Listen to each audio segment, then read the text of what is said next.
Ile time tulikuwa na record hiyo, tulikuwa tunaandika ngoma usiku. Hiyo plot tulikuwa tunakaa.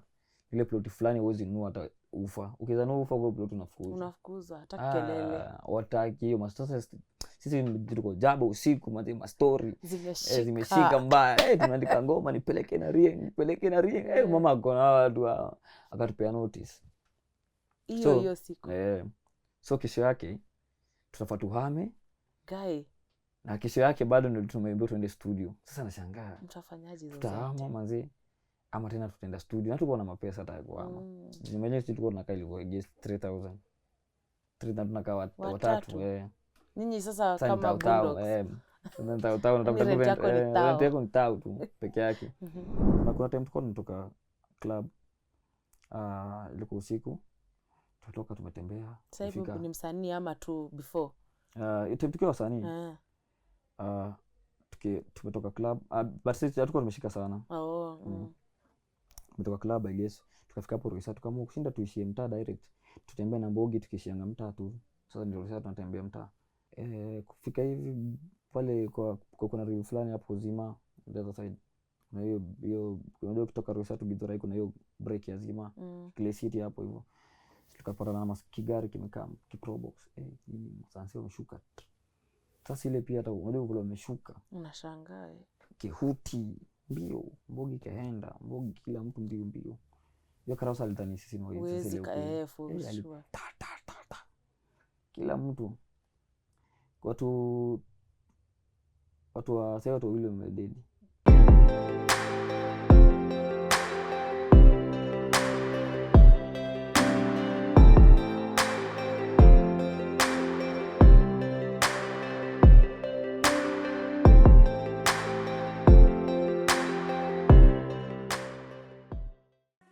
Sipangwingwi. What's up everybody and welcome to TUKO Extra. My name is Lily Aisha Nimewa Miss. What's up guys? Now today Taniwa. Hey, I'm going to chill with Exray. Exray uko na story mob za kutuambia. Manze. Uko na vitu mob za ku-clarify. Uko na story za kutuambia. Na mbona hujakam na Wangui? Sitembeki ni mostly kila time. Anakuwa tu home. Anakuwa tu home. Bibi anakuwa wife. Hapana si uko wife. Anakuwa wife. Mostly as in tuko unajua sasa ile life nyingine. And then this is Exray. Uko mtani mimi ni Bobby. Nice. Atumesema mtani wewe ni? Bobby. So jina lako ukweli ni? Jina langu ni Bobby ni jina from Robert as in jina buda yangu. So alafu so jina langu ni Tony. Nice. Hata hiyo sidhani nimeijua. Labda siku mingi. Watu wengi wajua hiyo jina. Unajua tutaniwa na siku hizi upangwi. So Exray, acha tu tuanze from the beginning. I don't think tunajua umegrow up wapi, hizo stories zote, ulikuwa unafanya nini shule, ukigrow up ulikuwa unataka kuwa nini? Juu I'm sure uko unataka kuwa musician. Nimegrow mtaa mingi. Sisi ni wale watu tulikuwa tuna studio ni tangu nomads, ni kama nomads. Wala watu wa move. Tumegrow Kayande. South B, Kayole. But mostly childhood yangu yote nimeishi Kayole. After hapo tukaenda Githurai. So after Githurai ndio huko ndio kila kitu happen huko. Huko ndio kwa shule. Shule primary nilikuwa Kayole. Nilikuwa nakaa hapo 77. Kwa chief nilisoma Imara primary. So after hapo tulienda Githurai 45. Githurai 45 hiyo time high school nilichopia shule, nikaenda tena Ocha kwetu ni side ZLD Eldoret kwa Shashamani. So after form 1 nikaenda nikasoma huko hivyo form 1 na form 2 and then nikarudi sasa Nairobi. Nikasoma form 3 shule fulani iko Lenana huko hivyo ndio Mtego. After kuchopia huko nikatoka hapo nikaenda Rural Boys. So hapo ndio. So ulimaliza form 4? Rural Boys. After form 4 ukasema shule.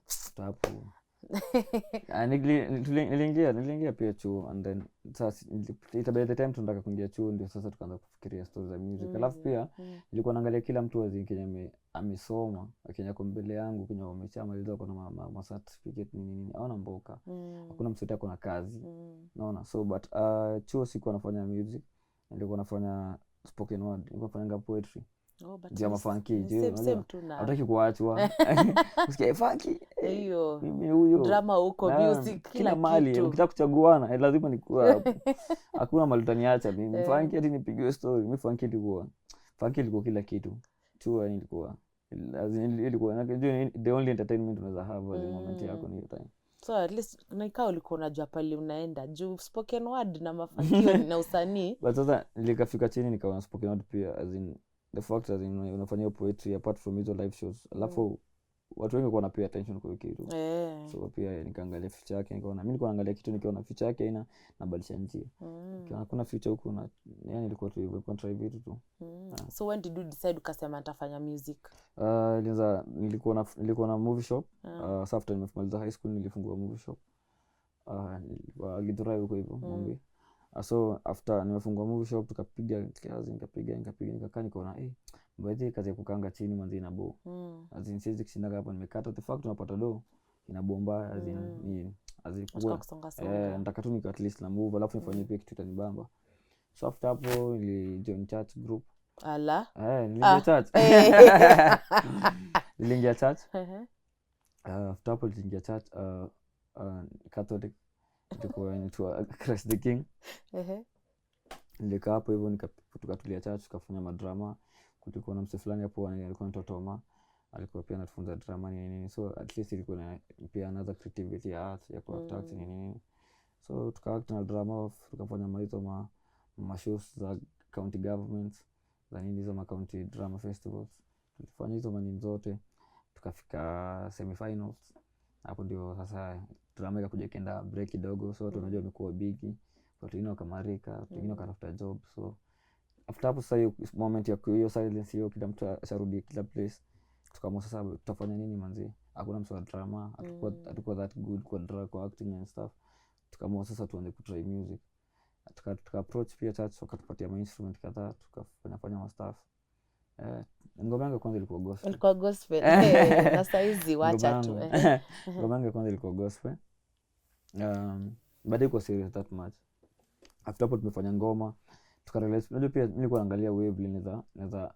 as in approach family niambie muziki nalipa unajua pia muziki na kajoke it's true ni kweli na kajoke ukiambia msee na kajoke so nilikuwa natafuta ways naweza approach niambie wase hii music inalipa na saa chache ilikuwa a long term yani as in hauwezi pata do hivyo chache ulikuwa wewe ukiperform sasa tutakulipa akamwambia God bless you hizo vitu zote naambia Mungu atakubariki si tu mtaa itakuwa sawa mwanzo kanibomba nikasema lazima nifanye kitu kingine so after hapo nilitry tukatulia kwanza music kiasi hiyo time tumepata mpaka na Boondocks na Maddox hiyo church tu bado mpata na church sisi wote tupata na church manze tupata na church zote so after hapo nilitulia kwanza music nikaanza kufanya hizi events sasa nilikuwa na try kuanza kuorganize some events unajua sasa kwa shangazi ninaweza approach ma artist na mimi si azino nijui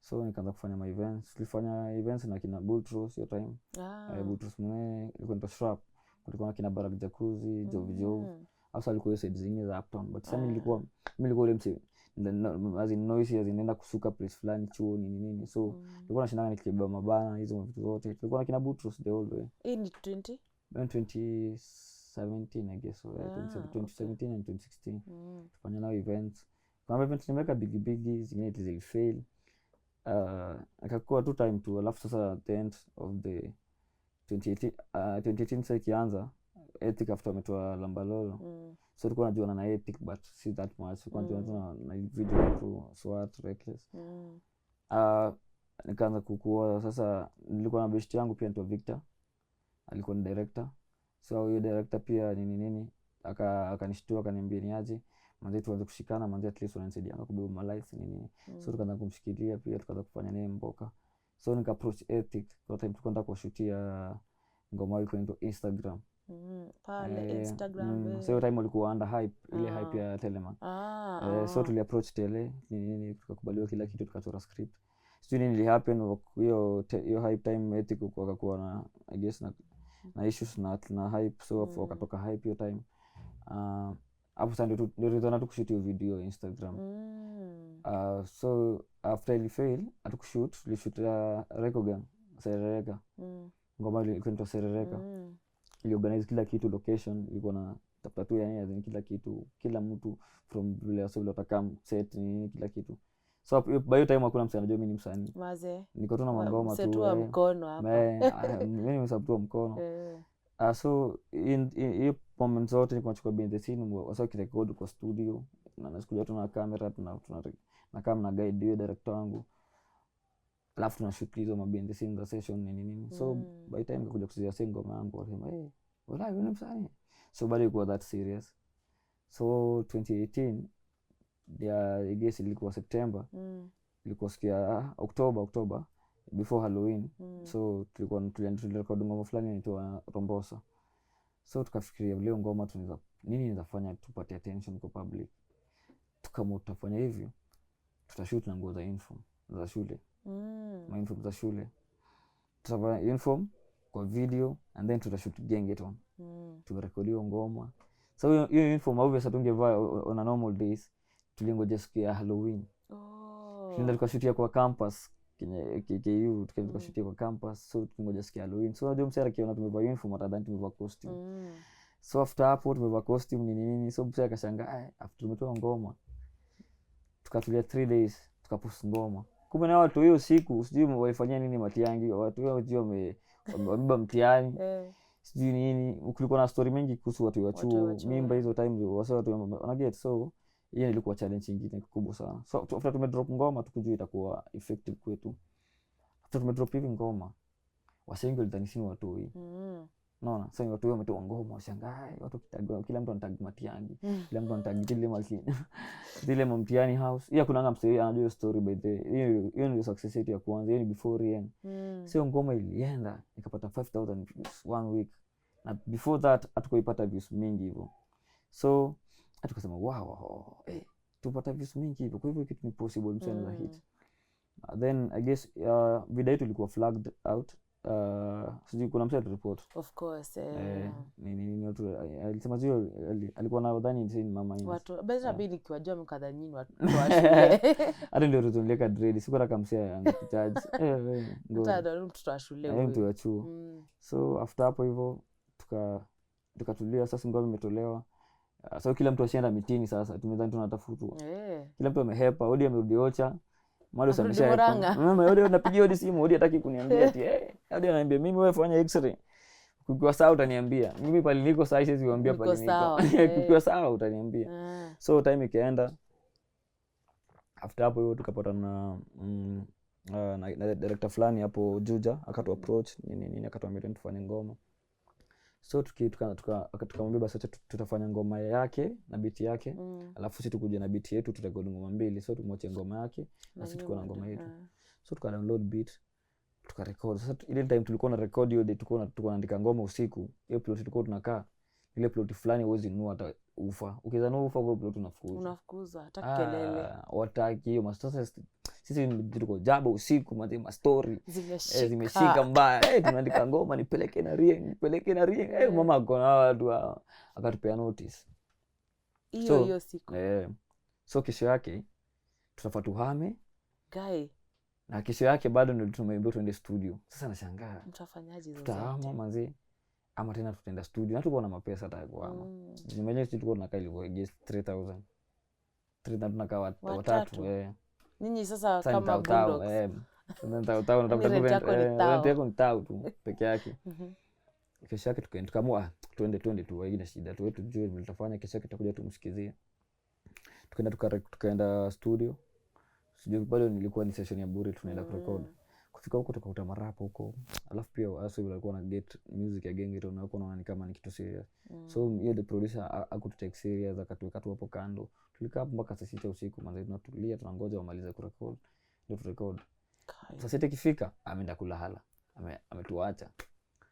Kuna best yangu fulani anaitwa Louis ni msoma graphics lakini anajua kurecord kidogo. Akaamua kaambia tuache na record. Sasa turecord na hiyo beat yetu. Sasa ndio Rien sasa. Peleke na Rien.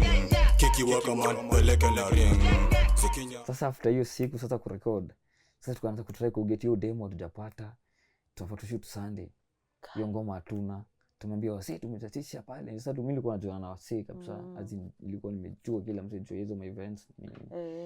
So nimeita kila msee shoot. Na nilikuwa nataka kushoot strategy kama ya kuna ngoma fulani kwa mechikia majuu ilikuwa ya 69 I guess so. Nilikuwa nataka kushoot ngoma iko na crowd. Nilikuwa nataka kushoot ngoma iko na watu wengi. Nilikuwa nataka ku make sure yani attention itapata kila msee.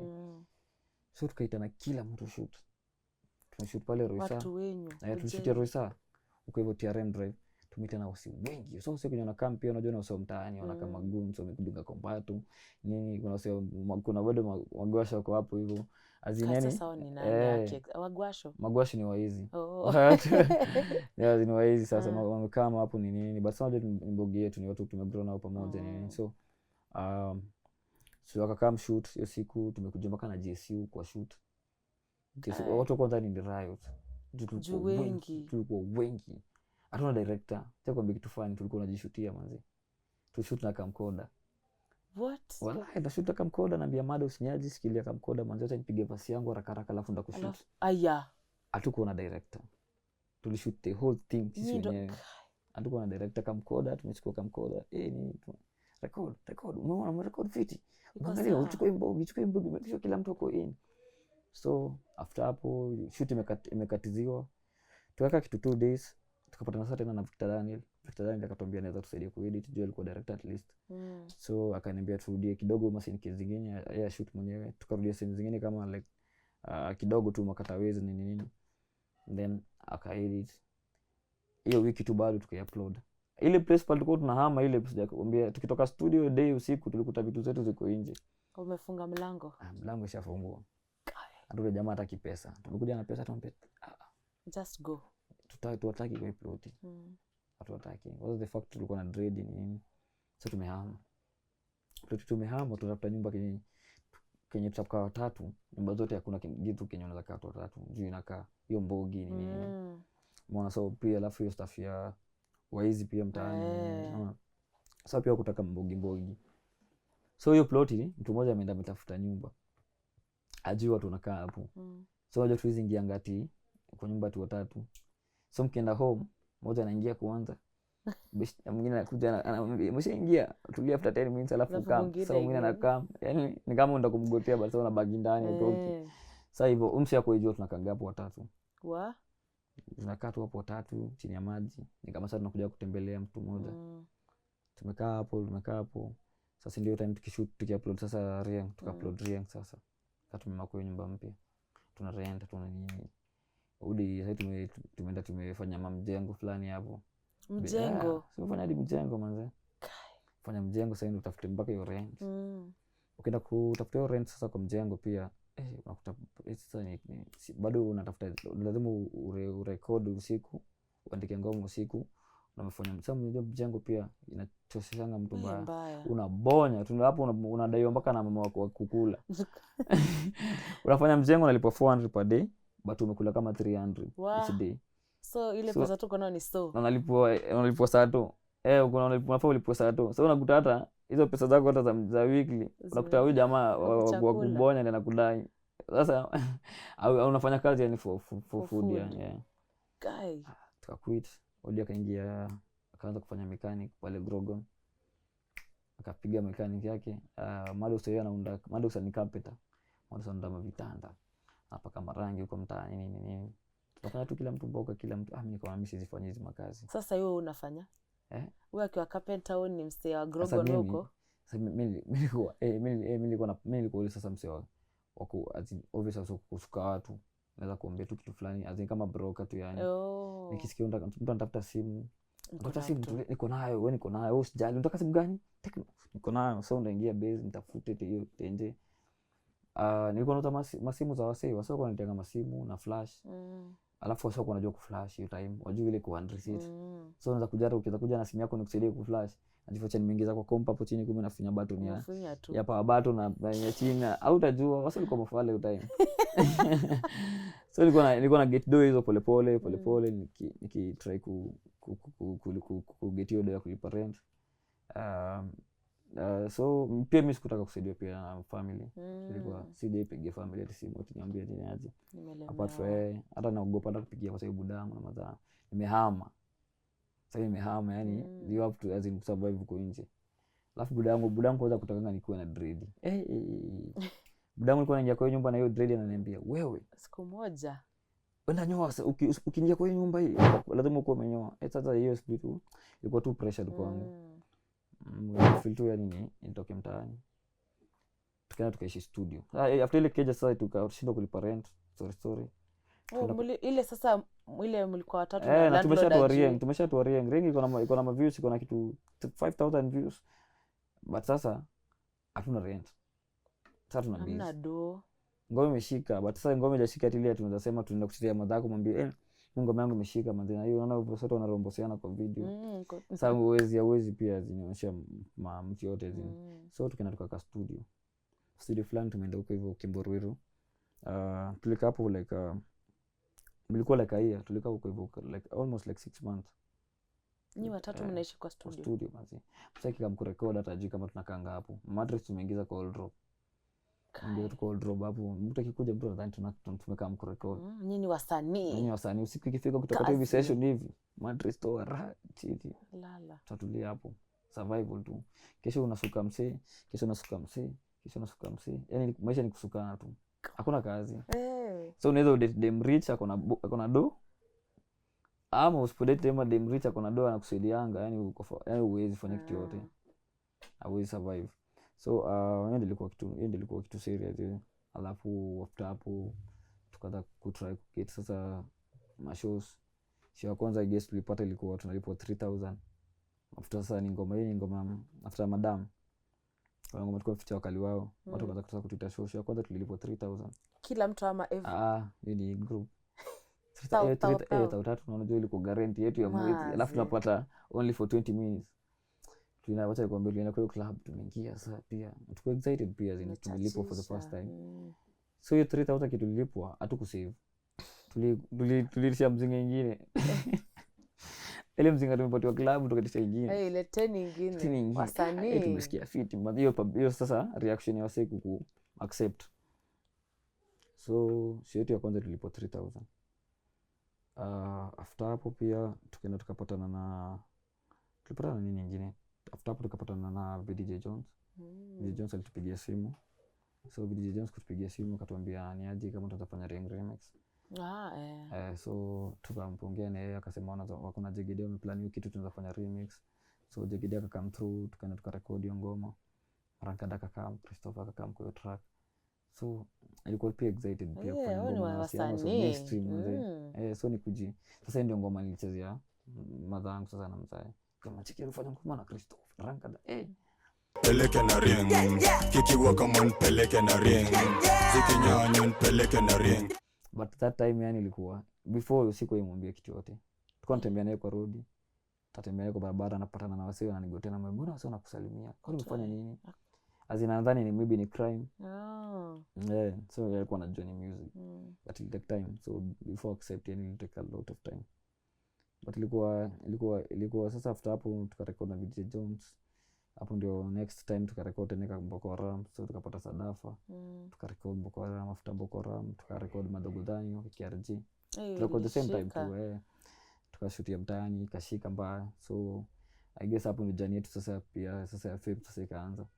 So hapo ndio sasa kila kitu hapo sasa ndio uji social media vinawa kila kitu. Mimi sikuwa nifunga hata Instagram. Tukirekod hata Boko Haram. Walai. Hiyo time yote. Mimi niko na Instagram ni mayo. Niko na ngaiwezi. Mimi ni mtu wa mtaani, sifai kufungua Instagram. Mimi ni wa Facebook. Mimi ni Facebook yake Twitter hapana, mimi ni Facebook. So pia tukaanza sasa kufundisha vitu mob. Hatukuwa tunajua stories za events. Sasa ile nani anawafunza this time? Events. Hiyo time mama. Hii nani anawafunza vitu za social media ile sasa kwa msanii kabisa. Sisi tu. Hiyo time. Hiyo time hakuna mtu anatufunza. Hiyo time tunaenda mpaka event, tukienda event. Hatujui story za VIP. Tunabebana bogi. Watu mtaani tunabebana watu 60 tunakuja VIP. Mwanzo na event ya corporate. Unafika hapo mnaambiwa mko ngapi? Tuko hii gari mbili ziko hapa nyuma. Pako gareza anacheka anachanga chini wapi? Watu ni wanani hawa? At time bado after hapo tukaluzu pia my events juu ya hizo stories za kubebana mbogi. Corporate haikutaka guest work pia na gengeton artist. Of course. Hiyo crowd vile ilikuwa inakaa hata that time. Hatukuwa unajua kwa stage vile tunafaa kuwork, tunafaa kama tufai kwenda na mbogi, kama tunafaa kupanda. So unajua pia mbogi yako pia wakikuona wa baby stage wanakwambia mwatoka. Ameringa siku hizi amepata. Alafu mtaa ni ngori. Mtaa ukitoka mtaa ni unajua ni life yako itakuwa rahisi yani ukijificha. Mbaya. Mtaa ni normal, mtaa ni serious. Mtaa si ati mtaa ni si ati bila so unafikiria ati unapata na mbogi kupige. Mtaa msana mbogi ndakumada hata. Juu umeomoka kwa liko. Tumeomoka. Kwa hiyo yani kuuliwa yani ni very easy. Si ati ni that hard yani. Unaona tu msana msana mado ndani.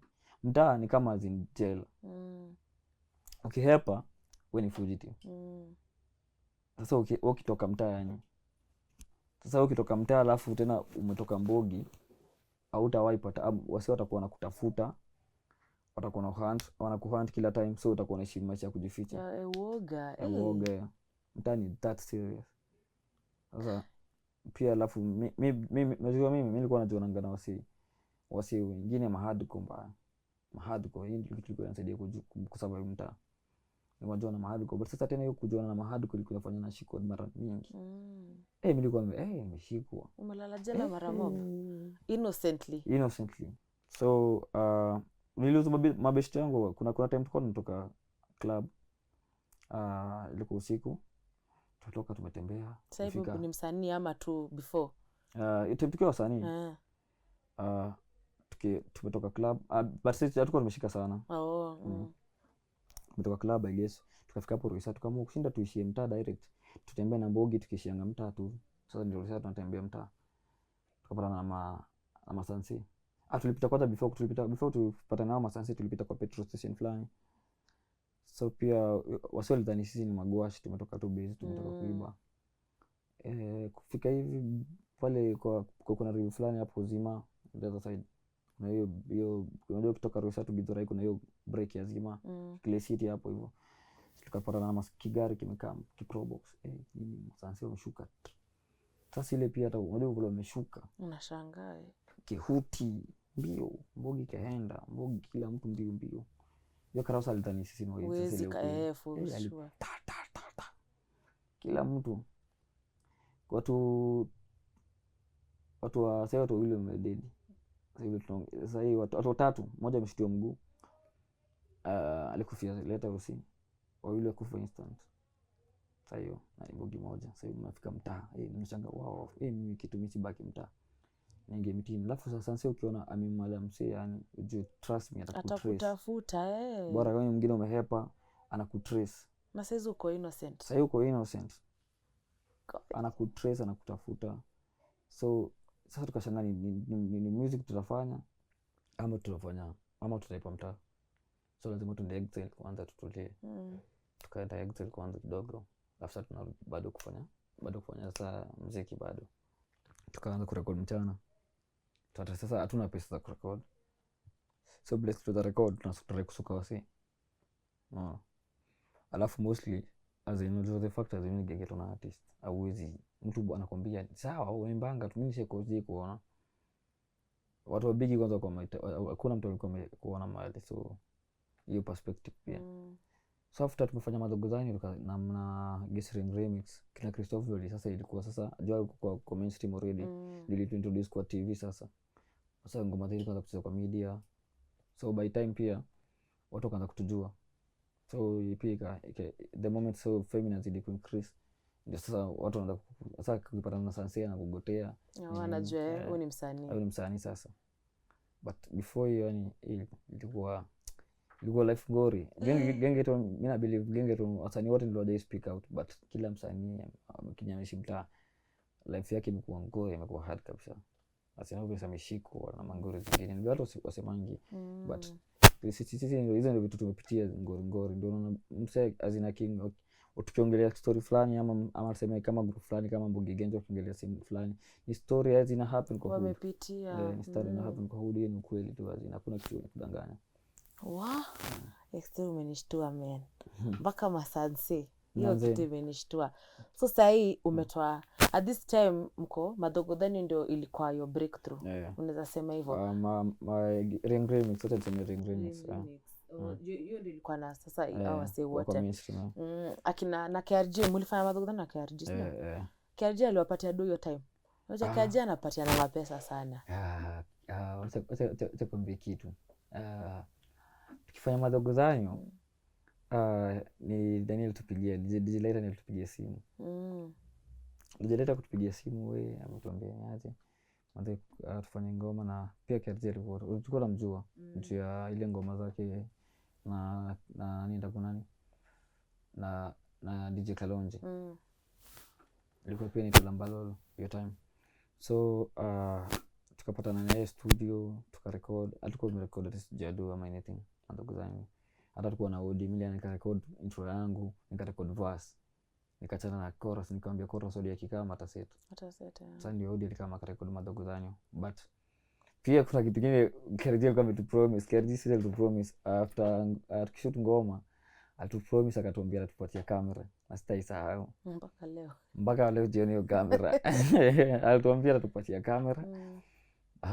Ikifika hiyo ngoma ikifika 1 million views. Na get ngoma ilifika. Ngoma sasa iko na I guess ni 3 million. Kisijui but hiyo labda aende jibu tu but aje itupatie aje tuambie kitu yote kuhusu hiyo stuff. But sasa tulifanya ngoma, Cheleka pia alikam through. Unajua pia life yetu pia ilionekana class juu hizo magari. Sisi sema ati mbaya pia alisaidia on the other hand kuya kuonekana kwa public.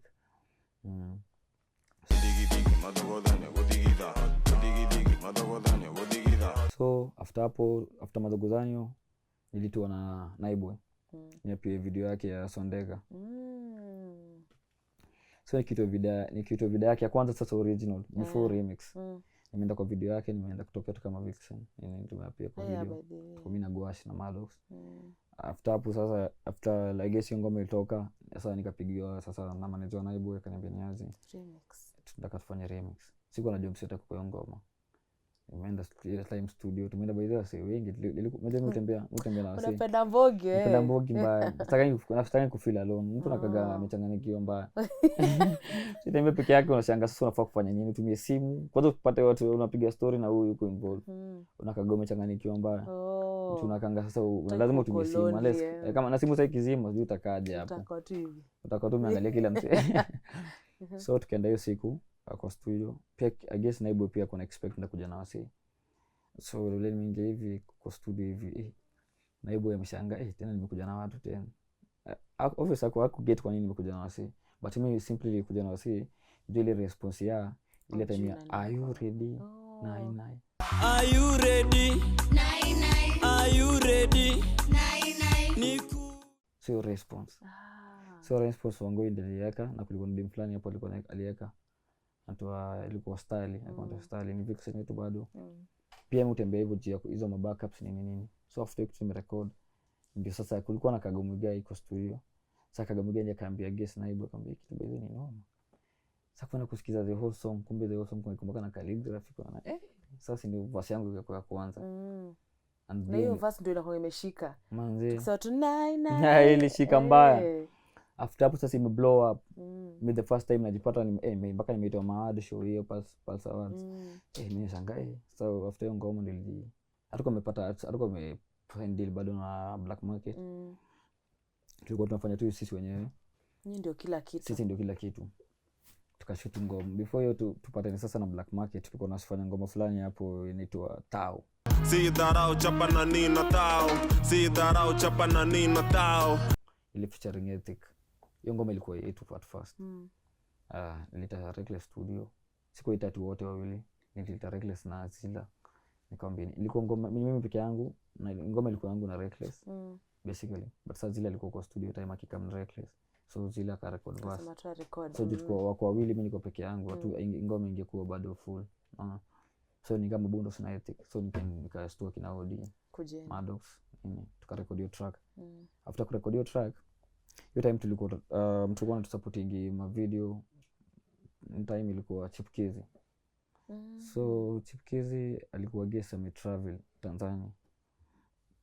So hiyo time tunashoot sasa video, tukamshtua ni aje tuko na ngoma, akatuambia na shida, anaweza tupatia location. Akatupatia location, ilikuwa huko kuitangwaje, la mbele Riara, kuna Riara. Riara iko pale hivyo Hurlingham, sio? Kuna just place inaitwa Riara hapo hivyo. Kuna Riara iko mbele ya Hurlingham, ingiesa hapo. So Chipkizi ametuita kwake, ameshtuana, ametuishika, kuna bro yake anaitwa Duke. Tumefika location. Location siku ikakuwa story mob. Jupia tulikuwa wengi. Hatukushoot. Kiarjiba ile siku alitupia kamera. Hiyo siku tu shoot. Kamera tulishutia nao madogozani red. Alikam through pia na kamera. Tukashoot hiyo time sasa tukianza kushoot nini location imekansoliwa. Hatuko kwa scene. Tupita watu. Eti kwa kufika bado. Sasa tunashangaa. Tukikansoli huyu msio kamera tujui kama tutapata tena. Mavixen wamekam through.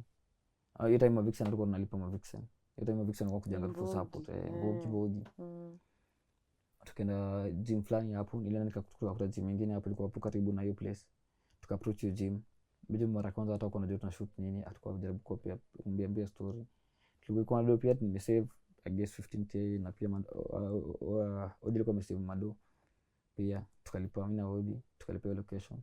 All thing tukamalizia issue sasa ikaanza kushoot hapo. Hatuna lights, hatuna nini. Come through, tumeshoot hivyo tu randomly. Ndio tumeshoot sasa, ndio tukapatana sasa na Invaso. Invaso like hiyo ngoma asilikuwa magnetic.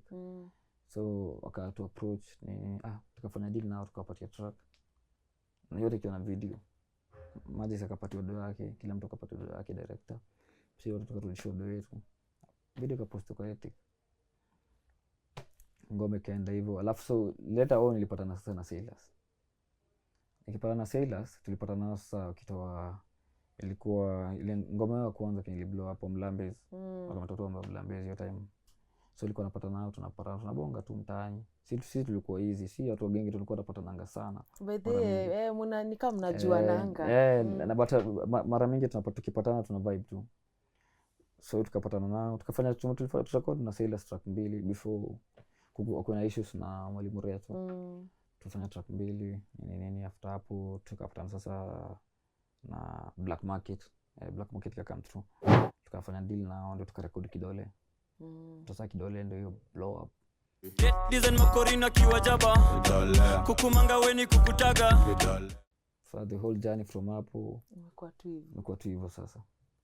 Sasa ndio COVID pika kuja ikafanya ile kitu. Katuonyesha nyinyi mnaenda wapi? Tulieni kwanza, tulieni. Lakini kabla ya COVID mlikula do Oktoberfest. Tulipata hata si Oktoberfest.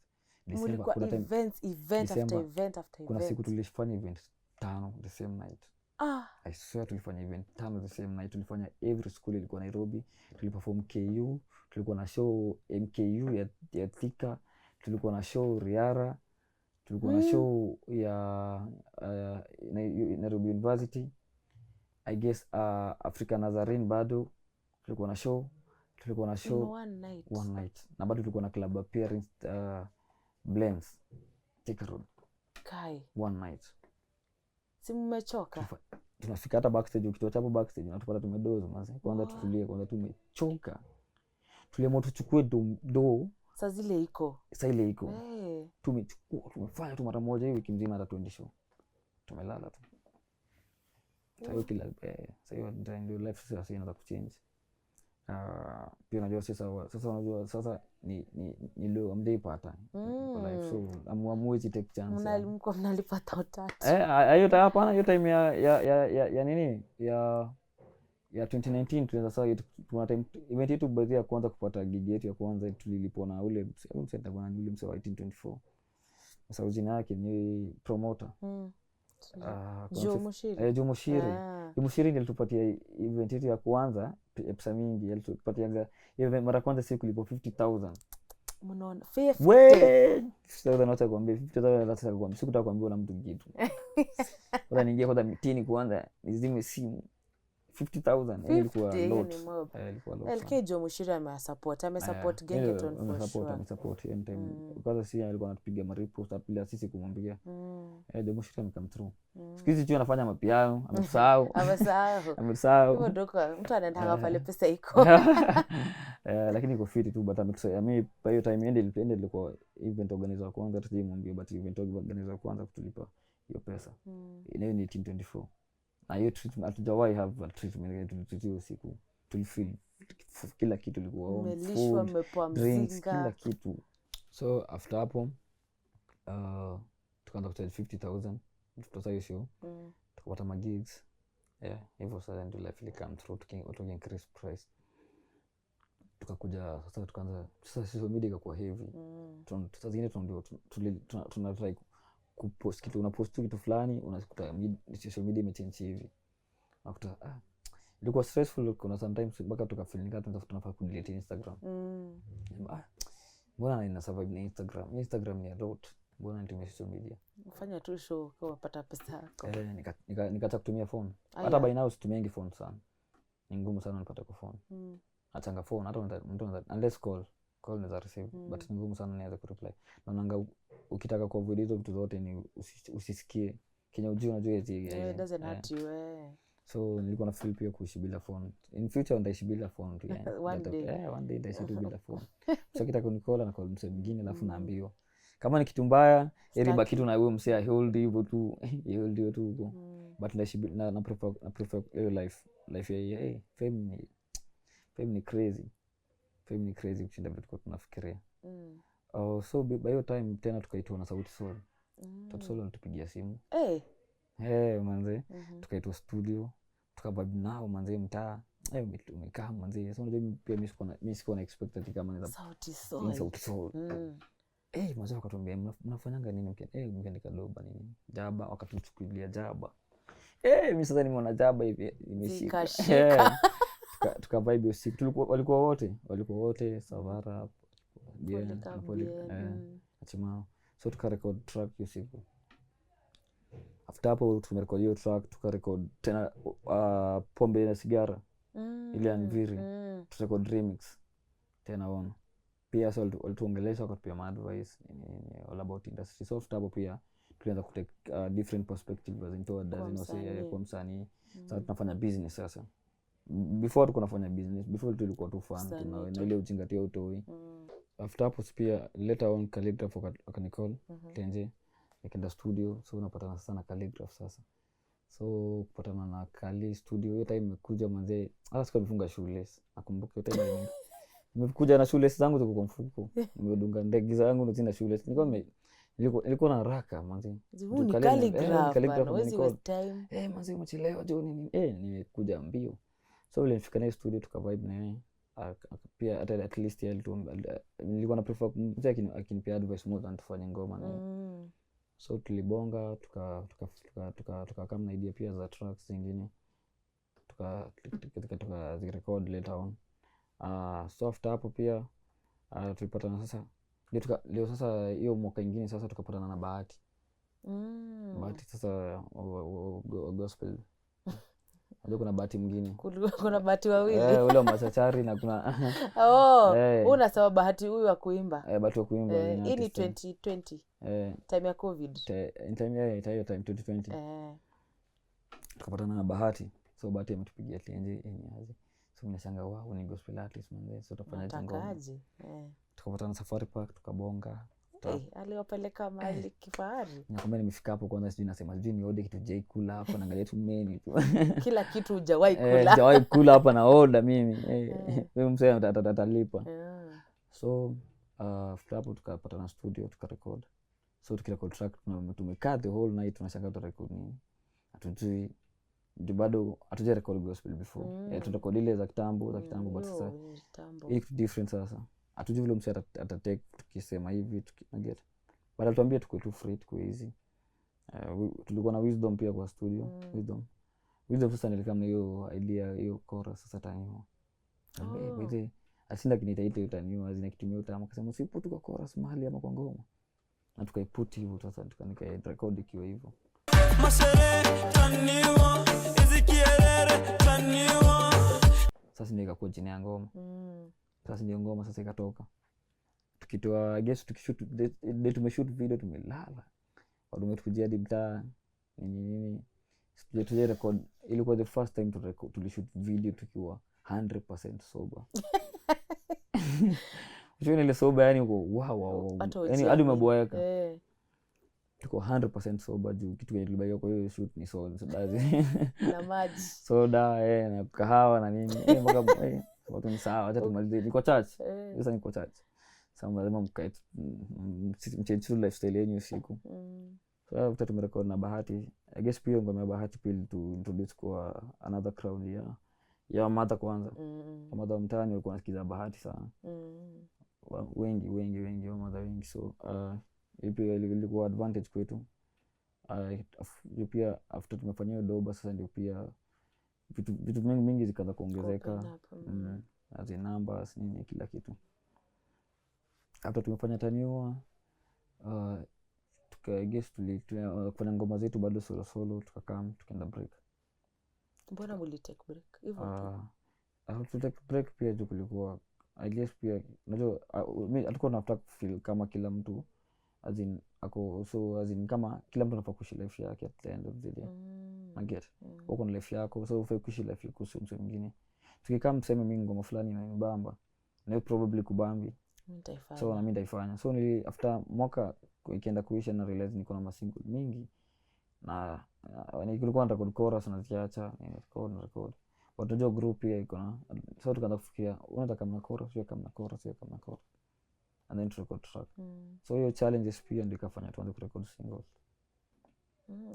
Unajua nilikuwa hata nadhani mimi waseme mmeachana. Juu nimeona tu kwanza wewe sana umekuwa ukifanya ma singles mob ma collabs na big artists. So tukasema kwani Bundox wamesema waachane na vile vimetoka mbali kwa masanse.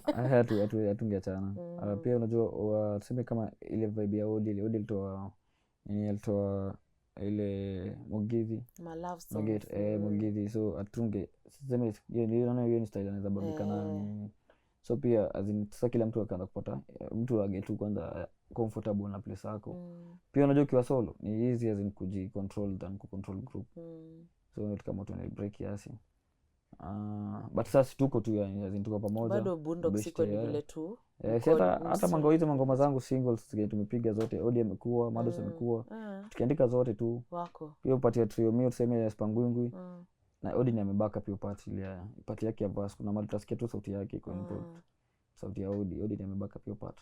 Samahani, chai fupi mijaza maziwa na matamu. Sikusugi mini trio mio watakwan. So tuko pamoja tu yani tuliachana. Ndio. Okay, sasa hizi umefanya masolo ma projects zimekam.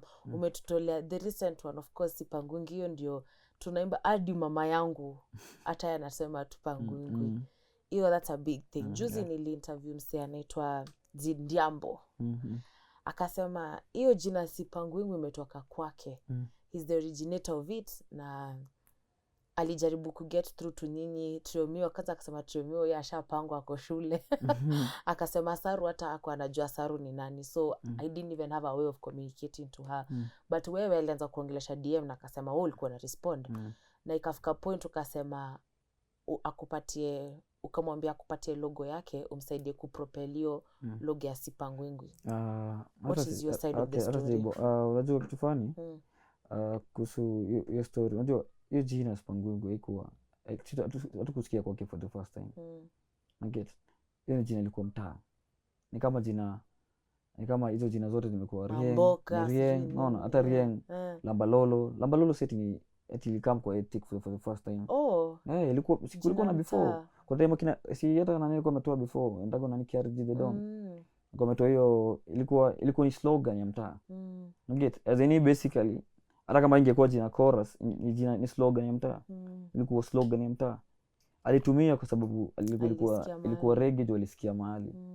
Get haikuwa happen at randomly alisema. Ilikuwa slogan ya mtaa hata anajua hivyo. Get so the moment the first time ilifungua DM yake niliona kuna msali nitaga kanibeni aje msikio msana anasema sijui stuff na nini. So pia mimi nilikuwa careful yote social media the moment as in say nikiona kitu as in so as in ile tu yani unaona tu msana amekutag kwa msi fulani naangalia mbona nimetagia huko.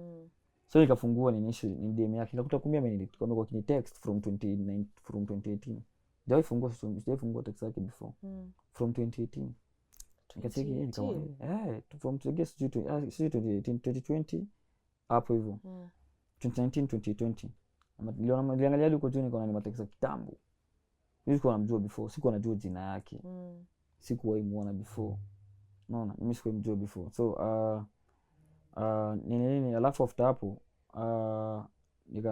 aliniambia ni aje. Nilimpea namba nikamwambia hebu nicall. Tuongee vizuri. Nicall niambie story. Akanicall. Mimi vile alinicall akaniambia ni aje. Niko na t-shirt za Sipangwingwi manzi ni aje nadai ni promote. Nikamwambia ni aje nitumie t-shirt ikiwa plain na logo yako nitakutag. Mimi sina haja na t-shirts, nimepromote wase wengi sana na t-shirts. Hata ile ngoma zetu zote za kitambo za Rieng, Taniua. Watu wanatengeneza. Watu wanatengeneza hata mapicha za Taniua. Unajua hauwezi shinda kusema tutakopyright hizo vitu zote. Hata umesikia msana promote. Pia tu msee, pia tunataka ni hood. Ni hood, unajua? Ni hood. Lazima make sure kila msee ame grow up. Amepata okay kama unajua vile uta-get business na hii stuff. Sawa. Get budo yako. Ni kama sasa tuende tukiambiaga kila gari kimetupiga picha. Imetuchora kila mtu atulipe, hatuwezi ambia kila mtu ama media vile ikikucheza maneno naona hatungeambia kila msee. So mimi the moment alafu sasa kitu kingine tena nikasikia tena later au nasikia kwa social media naona kwa mabloggers naona tu msee amesema hivi, msee amesema hivi, msee amesema hivi, hakuna kichote. Sio before hata mjui. Sio hata alikuwa anamjua at all. Hatukuwa unajua yote before. Ngala juzi mimi later on nilisikia sasa after nimechekisa interview yako sasa nilijua anaitwa MCQ. Before sikuwa namjua. Mimi sikuwa nasikiza reggae. Naona kulikuwa na wasi wengi sana wa reggae. Hata ukiza get hao msikini wa kitambo wanajua hizo majina. Kina Marcus, kina nani. Kama alikuwa mimi sijui but mimi reggae zangu kitote kilikuwa tunaenda hiyo time. Yani haikuwa yani the fact anasema alikuwa sijui ametoa siku gani hakuna, ilikuwa mtaa imekuwa old, hiyo jina imekuwa old mtaa. Hata Rieng jina Exudanis unaona ni jina Exudanis as in jo tuko na wasudi mtaani nini. So nilikam tukaisetika kwa slogan ya mtaa. The same thing na Mbugi Genji. Kuna majina za mtaa, kuna zingine za kigezo kidansu na Kiswahili na nini, alafu inasitiwa kama lugha ya mtaa. So ni kitu yani au sasa utaendaje ukisema ati mimi founder wa jina fulani. Ni kama sasa mwenye aliandika kamusi kila mtu atasema haiwezi. Kama msekenya aliandika kamusi basi kila mtu anakuja na hizo jina anafaa ku-copyright basi hizo jina zote. Hizo zote na walipo. Haiwezi. Okay. Haya sasa hii story pia Sipangwingwi umemeet hadi DP tu leo umepiga picha. Saizi mimi nataka kujua kama unakulia hapo kwa sababu mazee kumeet DP ni kitu kubwa. Mimi pia kama hustler Sipangwingwi. After nilicheki Ruto ametumia kwa nini impeli inside on the other hand numbers na wase. So nilifikiria tu kitu tu nika kama what if umse labda nijui ama what if nikianza approach nisikie vile singejua vile ninge approach. Sasa hiyo nilipigia Jaguar. So Jaguar tuko na bonga, Jaguar tumejua na follow. So nilipigia Jaguar nikamwambia manzo get access vile tunaweza get TP. Okay, aliambia tulie kiasi. I guess I call DP your time. Alimcall DP akamwambia ni aje mlete Monday kwa ofisi. Monday ndio mimi. Sipangwingwi. Nimedirectiwa Monday nimefika huko. Wala nimeenda sasa solo nimefika huko. At least tukwenda na Mbogi. Sikuwa na Mbogi. Sasa nani ameshani link up Jaguar ameshani link up sasa niko na kijina hapo kwa gate hapo. Nafika jina kwa gate imeandikiwa hapo Exray. Unasema tu Exray gate funguliwa shuka. Nini? Nilienda solo by the nikafika huko na driver tu. Tulifika huko nikaingia mmoja anachikiwa yani politician nini. Ndio pia nilifanya mimi sijaona wasi. Sisi participate kwa campaign yote. Sio naona kwa TV sasa. Hiyo si kama artist ni artist wote but sasa sijaona wasi ni different from music. So ilikuwa alafu nikapata na msee alafu nikaona ni msee easy yani ni msee normal tu yani alafu tukabonga naye akakuwa easy, nikamchezea pia matrack zangu zingine. Nikakuta anasikiza ngombe hata mangoma zetu manze ni fan mbaya. Azina alibonga alikuwa anabongania hata usiniite hata hiyo debut tunasema usiniite tu yani. Kama bro yako tu vile unabonganga tu yani. Wewe bonga tu na mimi uko easy. Ameneka tu place kando, ametoka huko wasao huko nje. Niko tu place tunabonga tu. Ako easy, so iko advantage pia kupatana na msee. Kukupedo. Unajua atakuwa na buy lunch hapa kutoka hapa. Obvious. Obvious, but sasa si story na campaign ama anything. Hatukubonga story yetu kuhusu campaign. Ilikuwa tu ile tu alikuja niambia tu ni aje. Actually iko about story za Ganzi. Ilikuwa story about as in alikuwa anataka pia kujuane tu yani. Alikuwa anataka kukua easy tu yana. Alikuwa ndani maybe alikuwa anataka kuiput to the way as in yani msao kawaida. John Molizevo because just after that tukasikia Exray amenunua gari. Tukajua yani Ruto aliangusha hivi tu matao mabanda. Ruto. Wakasema acha nene ni buy gari. Ruto. Okay, mimi siwezi katalia. Kuna pia ganja tu. Ruto ile ni aje ile tu kumgotea. Lakini sasa hiyo story ya gari ni story sasa ya corporates. Nimefanya pia hizo gigs pia nimekuwa nikifanya so far. Umekuwa ukifanya kazi. Nimekuwa booked the whole month. Okay, tumemalizia stories za usanii na nini na nini Sipangwingwi tumefika mpaka hapo. Of course tunajua uko na dem. Tattoo bado uko naye? Kuna tattoo. Ndio hapo. Exray. Kuna tattoo. Hiyo chungu yote. Au uogopi mtaachana? Na ukiachana uanze sasa kufuta uandike sijui. Unajua the funny thing acha kwambie the fact ni yote uliandika hapo. Unajua as in ink unachora kitu unataka kukumbuka, si unachora kitu ati for fun ati swag. Unachora kitu unakumbuka hata nikipata na hata tukiachana itabaki tu hapo. Mbona achieng haina shida. Hata anaenda najua already mlikuwa na relationship na ilikuwa hard, ilikuwa hivyo na hivi.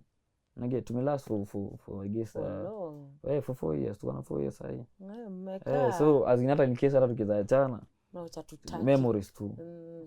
Mulipata kama pete sasa mtu mulipatanaje? Tulipatana I guess kwa hivyo na kitambo tulipatana kwa place tulikuwa I guess tuko invited ya ilikuwa ni best yangu na best yake wanajua. So alafu sasa tukapatana hapo hivyo, so tukabonga tulikuwa mabest for 2 years.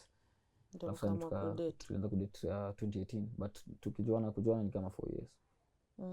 Na nini ilifanya uko attracted to ukasema huyu dem naweza taka tu nikae naye mtaani? Pia nilikuwa naogopa fame ikaza increase asipata msimu tu. So nilikuwa naogopa pia zinaenda the hand. Nilikuwa nafikiria vile wasa kama kunitext kila dem anakuambia mimi ngori. Nilikuwa nachiki wasa wakikelewa ma vitu zingine manzi nasema mimi pia sikutaka kukuona life stressing. Alafu the fact nilianza kudate pia kanifanya nikuwe mature story za kusave nini. So kama ningekuwa sidate Mbogi nadhani Mbogi mimi na wewe tuko na wewe hapa. Okay, as in unajua kidate pia uko na grow ni kama una grow up kidogo. So nilifeel pia then in terms as in ya kudate yani as in kama singekuwa nimedate akiwa lies kudanganya singekuwa hata hapa.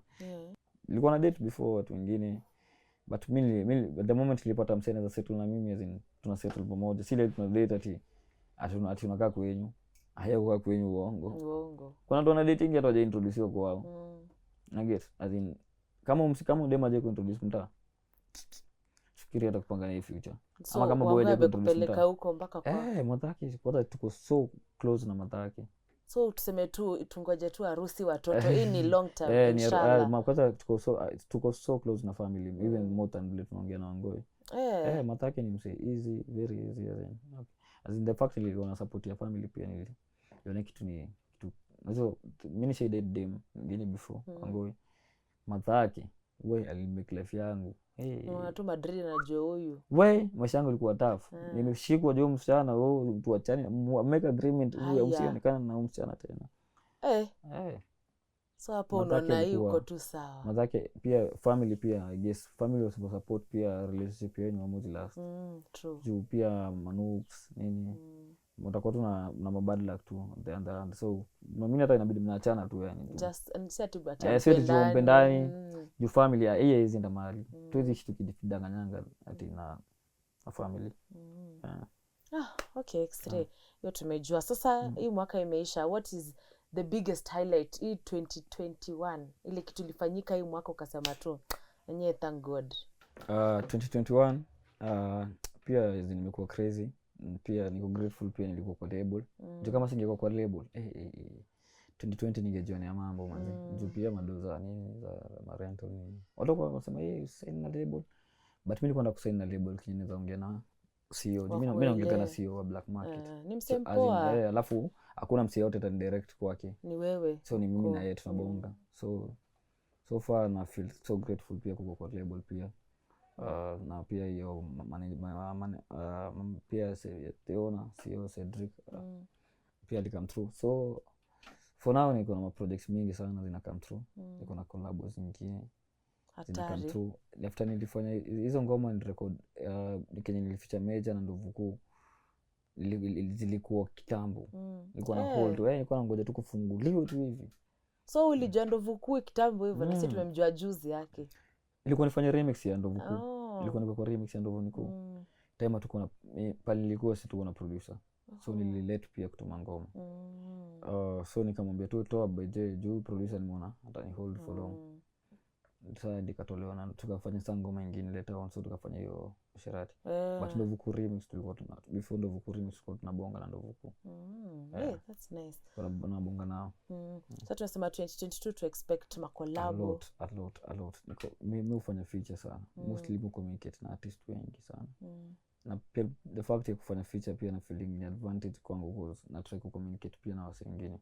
Kenye siwezi communicate nao. So bring up mse on board. Na anasaidia pia nini communicate. Anasaidia. Mnajengana. Before the story tulikuwa drop Sherati. Ngoma yangu after 2 days mse ametuma false complaint. False complaint. Gori. Manze sasa hiyo ni 2 days imestrikiwa. Ngoma inafaa kutoka 7 days. Hakuna mtu alijua kwa internet. Nilinyamaza hiyo story. So mtu alinisaidia ni Major. Major jua kwa mshatolewa ngoma before. So sasa tuma false complaint kwa yake. Pia niko so grateful pia kupatana na Major. Major ndio tulifanya nika change style yangu kufanya music different. Like mtu akaniambia vitu zote tuko na agine mbaya tombe.